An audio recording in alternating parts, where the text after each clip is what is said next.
Ele é natural de Ribeirão Preto, São Paulo. É advogado criminalista, poeta, contador de histórias e pintor. Foi vereador em Ribeirão Preto por 2 vezes e deputado federal por São Paulo por 4 legislaturas.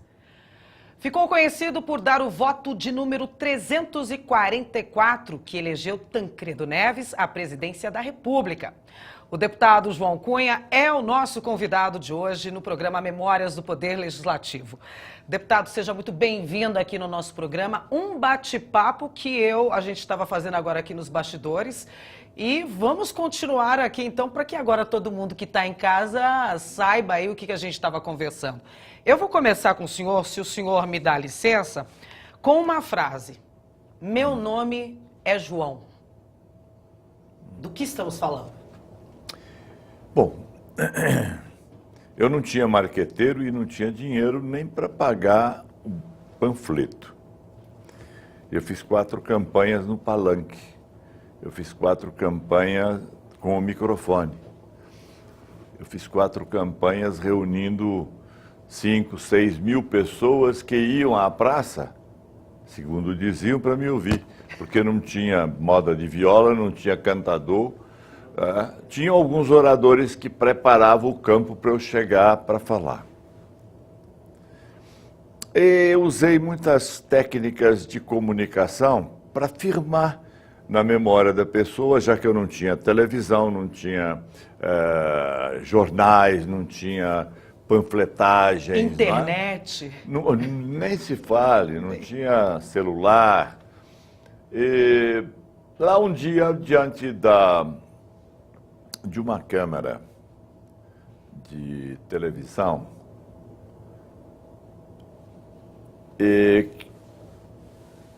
eu comecei um ensaio, né? Mas sem nenhuma preocupação técnica. Eu comecei espontaneamente, com a vivência. Meus irmãos brasileiros, meu nome é João. Há milhões de Joões iguais a mim neste mundo. Milhões de Joões, Josés, Marias, Pedros, Paulos.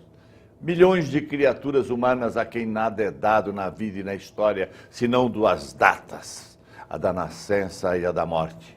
E entre uma e outra, a fome, a miséria, a angústia, o desespero, a incerteza, a falta de perspectiva, o sem futuro. Meu nome é João Cunha, inimigo da ditadura fascista, corrupta e entreguista que infelicitou minha pátria tanto tempo. Uau! Era esse o meu slogan, o meu impacto nas pessoas, não é? Que lindo! E que profundo e que verdadeiro. Eu me lembro disso porque eu falei tanto isso. Em cada cidade em cada campanha a gente fazia umas 140 cidades. Nossa. Em cada cidade eu chegava e quando me apresentavam eu começava. E deu certo? Meus irmãos brasileiros, meu nome é João. É João. Deputado João Cunha, 2 vezes... Fui eleito 4 vezes com isso. 2 vezes vereador, 4 vezes deputado federal. Tempo de vereador eu ainda não mexia com isso. Não mexia com isso. Ainda eles me chamavam de João Orlando, que são os meus nomes, né, compostos. Meu nome passou a ser João Cunha quando eu cheguei na primeira campanha de deputado federal, e lá eu estava dirigido na parte de televisão, nos programas dirigidos pelo Vladimir Herzog, conduzindo a campanha do Quércia, que era candidato a senador. Senador.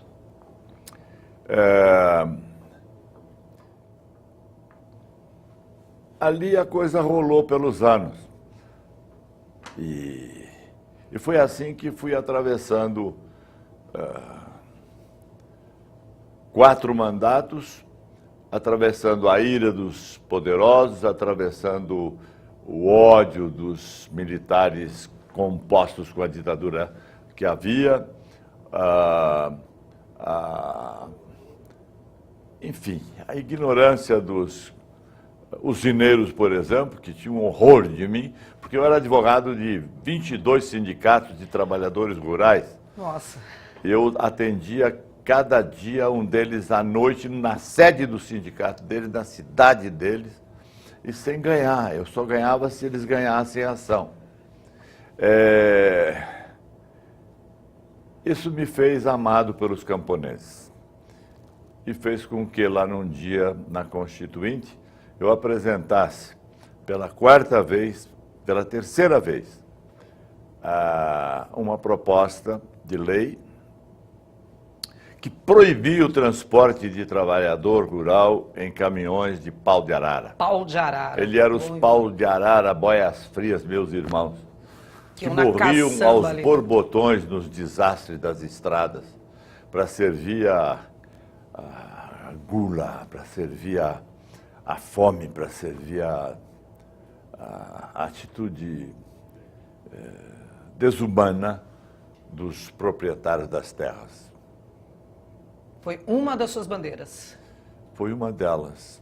A outra foi o auxílio-desemprego, que é base, essa lei é base minha e que ninguém sabe no Brasil. Entende? Fala um pouquinho dela, então. Foi quando que o senhor... Isso foi na Constituinte.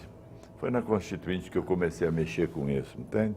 Então ela se dissolveu muito, porque a base foi proposta por mim, mas depois ela foi se dissolvendo no conjunto de propostas que foram surgindo e se conectando e se articulando e se arrumando e que transformaram nessa coisa que eu acho até importante, né? O seguro-desemprego, que foi atribuído ao povo brasileiro, garantido ao povo brasileiro. Uma das poucas coisas garantidas ao povo brasileiro. Isso começou, então, lá atrás. O que hoje nós entendemos por seguro-desemprego começou como auxílio-desemprego em 1900 sim, tem uma sequência isso aí, não é um... Não é de um dia para o outro, né? De um dia para o outro. Mas quando ela se consolidou como seguro-desemprego, tinha uma página minha lá embaixo descrevendo como devia ser, etc. Eu tenho aqui uma informação que no ano de 1975, o senhor foi eleito deputado federal por São Paulo e foi reeleito no ano de 1979. No exercício do seu mandato, como integrante do grupo Autêntico, eu pertenci honradamente facção ao grupo MDBista que dirigia críticas mais radicais ao regime da época. O que era esse grupo Autêntico? O que o senhor lembra dessa época? Eu acho que foi a coisa mais bela de que a nação brasileira pôde ter como exemplo. Eram coisas assim de... quantos lá? 45, 55 homens. Não havia mulher. Havia uma mulher que veio depois. Não vou lembrar o nome dela, é uma jornalista pernambucana que foi deputada. E nós nos compunhamos com base na ética, com base na conduta, com base na perseverança, com base na coragem. Eu me lembro, por exemplo, do Fernando Lira, deputado do Pernambuco, né? Que um dia, fazendo um discurso, dirigindo-se a mim no plenário, ele falou, e eis que lá de Ribeirão Preto surge um jovem deputado cuja marca há de ser o homem que tem medo de ter medo. Né? J.G. de Araújo Jorge, um dos maiores poetas brasileiros, que nem existe mais na lembrança e nem onde se guarda livro, nessas coisas chamadas bibliotecas que ainda tem aqui. J.G. de Araújo Jorge, o sonetista de primeira. Você tinha o Chico Pinto da Bahia, que foi um líder que conduziu parte das emoções da oposição na Câmara dos Deputados, né? E se eu precisasse relembrá-los todos um a um, eu poderia fazer injustiça aí pela frente, porque todos foram os melhores, todos representaram o que havia de mais autêntico e essencial na vida pública. Todos, em qualquer lugar em que íamos, nós éramos lembrados. Eu, por exemplo, fui fazer um comício para o Chico Pinto em Feira de Santana, na Bahia. Ele pediu-me que fosse lá na véspera da chegada dele, depois que ele saiu da prisão por ter criticado Pinochet, né? Ele foi preso aqui no Brasil e quando ele saiu, o primeiro ato dele foi encontrar o povo dele em Feira de Santana. Confesso que havia mais de 20 mil pessoas naquele comício. Nunca vi coisa igual. E quando eu cheguei lá, eles me reconheciam. Aqueles baianos de Feira de Santana falavam: "Aê, paulista! Aê, João Cunha!" Isso me dava uma vontade de continuar, de lutar. Quando a gente vê esse pessoal de hoje que está aparecendo na política, desses últimos anos, atrás de dinheiro, atrás do lucro, atrás da sacanagem, atrás da safadeza, sempre passando o pé em alguém ou em alguma coisa ou em alguma instituição, eu volto àqueles tempos e fico amargurado. Por onde ando, aqui no interior, às vezes no Rio, às vezes em Brasília, encontro pessoas que dizem: "Ah, João Cunha, você precisa voltar, você precisa ir de novo para lá." E eu lembro as pessoas, não se trata de mim, eu sou um deles, eu sou um daqueles 45, eu sou uma época, eu sou um tipo de conduta, e isso não se volta levando um homem só para lá. Daí porque, quando eu deixei a vida pública por vontade própria e vim embora, foi com muita amargura. É mesmo. Mas eu deixei com a intenção de não voltar mais. Certeza. Deixei porque acreditava que estavam destruindo toda as estruturas políticas do povo brasileiro. Entende? Depois de Lisânias 4 mandatos... Maciel, por exemplo, um deputado do Rio de Janeiro, que era um pastor protestante, mas não desses de hoje, era um pastor protestante mesmo, ele era metodista. Na igreja dele, ele era um cardeal. Uhum. O Lisânias Maciel era o símbolo da dignidade e da honestidade. Quando eu cheguei na Câmara dos Deputados, eu procurei esse camarada. Quer disse Lisânia, onde está? Né? Quando encontrei o Lisânia num corredor, eu falei: "Deputado, meu nome é João Cunha, venho de São Paulo, sou deputado federal.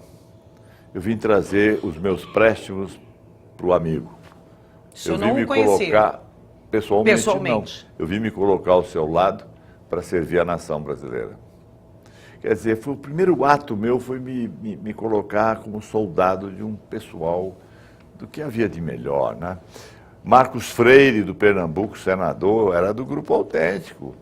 Os discursos do Marcos Freire eram as coisas mais lindas do ponto de vista redacional, do ponto de vista retórico, do ponto de vista de imagens, que apareceram pelo Senado, não é? Paulo Brossard, do Rio Grande do Sul, aquele gordão, ele era um autêntico, entende? Me lembro uma vez que um general da República, Golbery Couto e Silva, quando soube que iriam me processar na Lei de Segurança, os autênticos fizeram um manifesto dizendo que cada um iria assumir a tribuna, um por dia, lendo o meu discurso, que eles estavam me processando pelo discurso. É mesmo. E o Golbery falou: "Vou caçá-los todos." E cada um, ao falar, pedia: "Me casse, general." E ele não caçou ninguém, nesse ano, nessa turma. Enfim, minha querida... Vocês realmente eram bastante destemidos. Extremista? Destemidos. Destemidos. É possível que sim, pela Naquela época. Exatamente. Pela época, não é? Porque eu me lembro, por exemplo, que uma vez o Figueiredo fez uma besteira lá qualquer de fala. Foi uma que ele disse que ele preferia o cheiro de cavalo ao cheiro de mulher, ou coisa assim. E pelo contrário do que digo hoje, eu gostei do Figueiredo. Ele era um homem sério. É o único, talvez, dos presidentes militares, do ditador militar, que morreu pobre. E sério. Tão sério que na posse que foi dada ao Sarney no lugar do Tancredo, quando o Sarney foi ao palácio, ele saiu do palácio para não receber o Sarney. Tal a integridade dele em relação às coisas. Eu estou dando zoadas aí que vão de um lado ao outro da história, viu? Mas e o Teotônio Vilela?